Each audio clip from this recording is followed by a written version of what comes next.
Chad brought it to the table when we talked to him about building a house. That was his style of houses that he builds. So he did the education part of it, kind of informed us the benefits of it, why he does it, and it sounded good.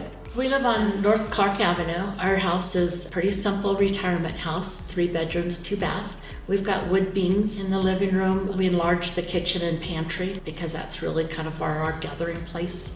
It really suits our needs. And we like the subdivision. It was laid out nice. Our previous homes were much more expensive to live in as far as winter bills and that sort of thing. This build is ideal. It's very consistent climate-wise, so consequently there isn't a big variation on summer and winter utility bills.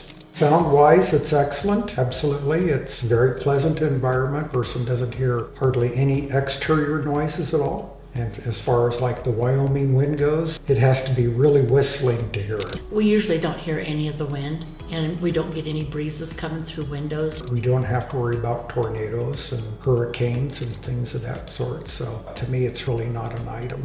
Just look at your utility bills. That's a no-brainer. I wouldn't hesitate at all. I think it's all positive. Thanks for watching, and if you enjoyed what you saw, be sure to like and subscribe. To watch the next video, click on the link here.